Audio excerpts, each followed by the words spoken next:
Ikigai दो Japanese word से मिलकर बना है, इकी और गाई। इकी का मतलब होता है लाइफ और गाई का मतलब होता है वैल्यू या रीजन।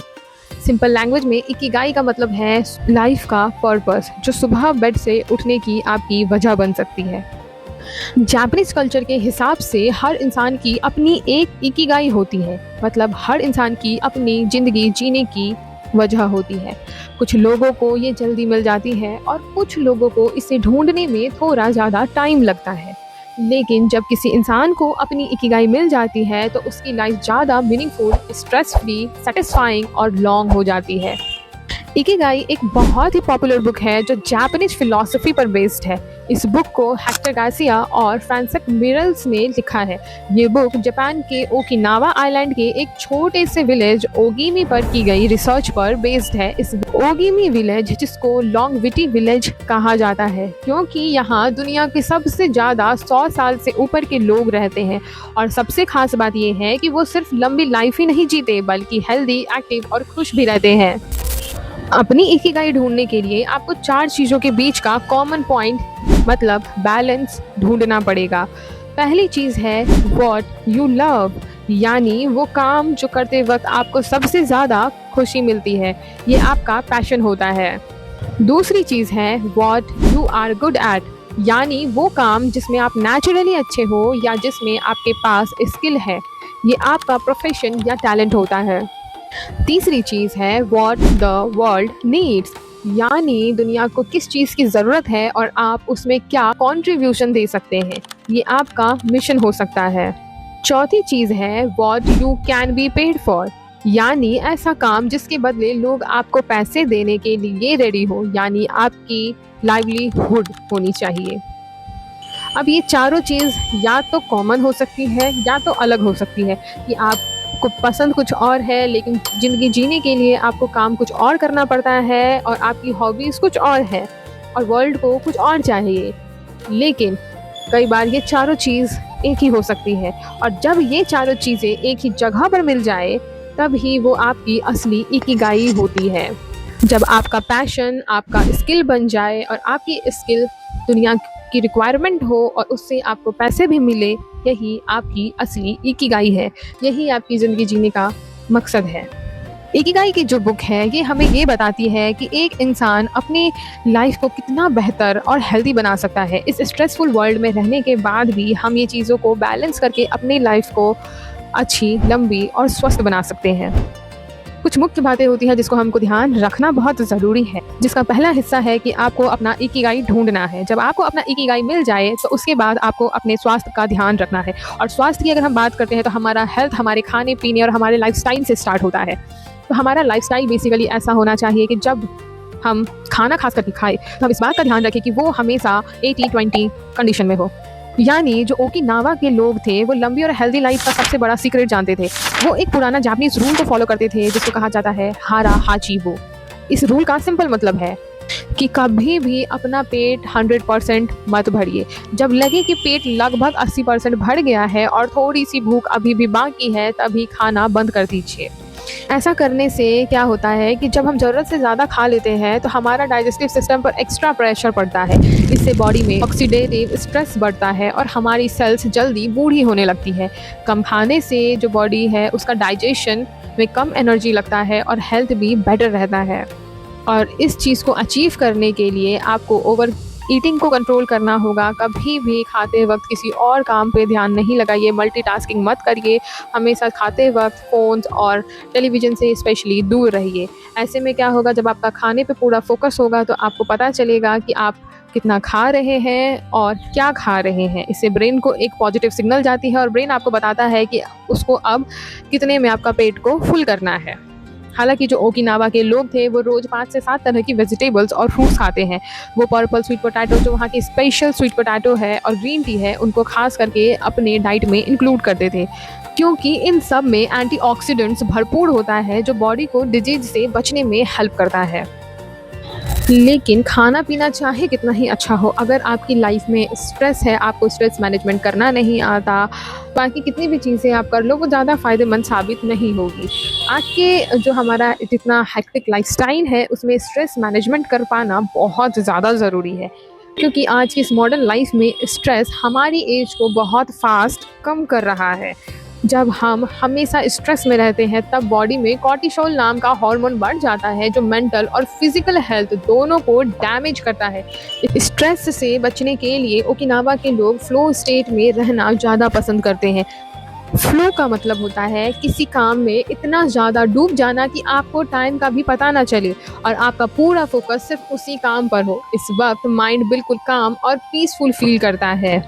जो इकिगाई है वो बुक हमें ये भी बताती है कि मल्टीटास्किंग काम करने के बजाय एक टाइम पर सिर्फ एक ही काम करना चाहिए। जब बिना फ़ोन, नोटिफिकेशन या किसी डिस्ट्रैक्शन के पूरे फोकस के साथ एक काम किया जाता है तब फ्लो स्टेट क्रिएट होती है और स्ट्रेस नेचुरली कम हो जाता है। ओगिमी विलेज के लोग चाहे गार्डनिंग कर रहे हो, कपड़े बुन रहे हो या कुकिंग करते हैं तब भी हर काम को पूरी सिंसियरिटी और इन्जॉयमेंट के साथ करते हैं, जैसे कि वो काम वो अपने पूरे दिल से कर रहे हैं। उनके लिए वो काम ऐसा कोई बोझ की तरह नहीं है कि उन्हें ज़बरदस्ती करना पड़ता है। हर काम में वो खुशियाँ ढूंढते हैं और उस काम को बहुत ही प्यार से करने की कोशिश करते हैं जैसे वो उनकी ही ज़िंदगी का हिस्सा हो। और ऐसा करने से नेचुरली स्ट्रेस कम हो जाता है। जब हम इस चीज़ को फील करते हैं कि ये चीज़ तो हमारी ही है, हम ऑटोमेटिकली हैप्पी फील करते हैं। बजाय इसके कि ये काम हमें करना है और ज़बरदस्ती करना है, हम ऑटोमेटिक ही स्ट्रेस को ऑटोमेट कर देते हैं। आजकल हम लोग इंडिपेंडेंट होने के चक्कर में, आत्मनिर्भर बनने के चक्कर में खुद को सोसाइटी से पूरी तरीके से अलग करने की कोशिश करते हैं। कुछ एस्पेक्ट में ये सही है पर कुछ एस्पेक्ट्स में इसके बेनिफिट भी है जिसको शायद हम हमारे लाइफ में नेगलेक्ट करते जा रहे हैं। इसी को जापानीज़ लोग मोआई कहते हैं। मोआई बेसिकली समूह संगठन होता है, यानी कम्युनिटी पावर।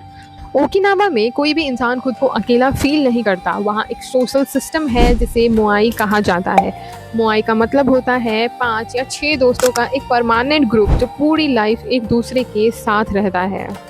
ये लोग रेगुलरली मिलते हैं, चाय पीते हैं, बातें करते हैं, हंसी मजाक करते हैं और गेम्स भी खेलते हैं, लाइक जो चाइल्डहुड फ्रेंड्स होते हैं।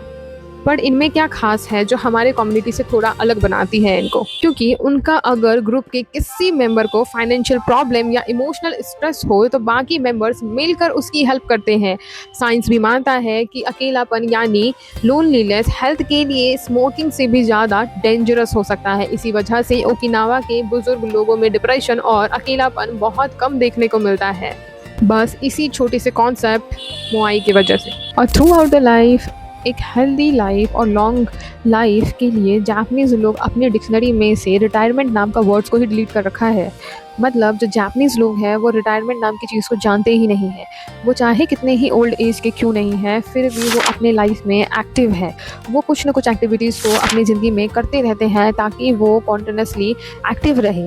इसके लिए ज़रूरी नहीं है कि आपको जिम जाकर कोई हैवी वर्कआउट करना है, बल्कि आपको नेचुरली एक्टिव रहना है। जैसे कोई भी छोटे मोटे काम आप कर सकते हैं, जैसे गार्डनिंग करना, वॉकिंग करना, घर के काम करना, सिलाई कढ़ाई करना, पड़ोसियों से मिलकर बातें करना। ऐसा नहीं है कि जैसे हम हमारे खास करके इंडियाज़ में क्या करते हैं कि जब 50 से ऊपर की एज हो जाती है तो सब छुट्टी लेकर के एकदम बेड रेस्ट की तरफ दौड़ जाते हैं। ऐसा नहीं करना है।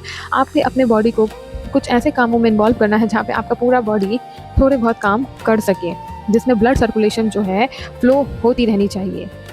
वहाँ के लोग जो ओकिगाई विलेज है वहाँ पे वो रेडियो टाइसो नाम की हल्की स्ट्रेचिंग एक्सरसाइज किया करते हैं जिससे उनके जॉइंट्स फ्लेक्सिबल रहते हैं और बॉडी एक्टिव बनी रहती है। और सिर्फ बॉडी ही नहीं बल्कि वो अपने माइंड को भी एक्टिव रखते हैं। नई चीज़ें सीखना, पजल सॉल्व करना और दूसरों की हेल्प करना उनकी जैसे डेली रूटीन का हिस्सा होती है। इकिगाई बुक का जो सबसे इंपॉर्टेंट पार्ट आता है वो है वाबी साबी और एंटी फ्रैजिलिटी का कॉन्सेप्ट। लाइफ में प्रॉब्लम्स और चेंजेस को हैंडल करने के लिए बुक 2 इंपॉर्टेंट जापानीज फिलॉसफीज़ को बताती है। पहली फिलॉसफी है वाबी शाबी। इसका मतलब होता है इम्परफेक्शन में भी ब्यूटी देखना। ये हमें सिखाती है कि दुनिया में कोई भी चीज़ परमानेंट नहीं है और कोई भी इंसान या चीज़ परफेक्ट नहीं होती है। जब हम इम्परफेक्शन को एक्सेप्ट करना सीख लेते हैं तब माइंड नेचुरली पीसफुल हो जाता है। दूसरी फिलॉसफी है एंटी फ्रैजाइलिटी। फ्रजाइल चीज़ें प्रेशर आने पर टूट जाती है, लेकिन एंटी फ्रजाइलिटी का मतलब है कि प्रॉब्लम्स और डिफ़िकल्टीज से टूटने के बजाय उनसे सीखकर और भी स्ट्रॉन्ग बनना। लाइफ में अनसर्टेनिटी को एक्सेप्ट करना ही इनर पीस का एक बहुत इम्पॉर्टेंट रास्ता है। तो यही है इकिगाई। इकिगाई जिसमें आपको अपने लाइफ का पर्पस ढूंढना है। उस पर्पस को ढूंढना है और अपने लाइफ को हेल्दी बनाने के लिए आपको अपने डाइट पे कंट्रोल करना है। अच्छी हेल्दी रिलेशंस आपको अपने नेबर्स के साथ बना के रखनी है, जो इमरजेंसी के टाइम में भी आपको सपोर्ट करे, आपके लिए हमेशा साथ खड़े रहे जब भी आपको उनकी ज़रूरत पड़े। आपको अपने जो भी हेक्टिक स्केड्यूल्स में जो भी स्ट्रेस है उसको मैनेजमेंट करना होगा और साथ ही अपने आप को एक फोकस इंसान बना के एक ही काम पे एक टाइम पे फोकस करना सीखना होगा।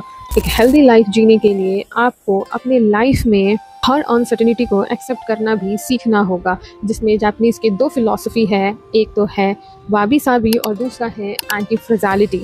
आई होप ये बुक आपके लिए कुछ इम्पैक्ट ज़रूर क्रिएट करेगा। मिलती हूँ आपसे और भी ज़्यादा ऐसे ही इंटरेस्टिंग बुक्स और कॉन्सेप्ट्स के साथ। Till then bye bye.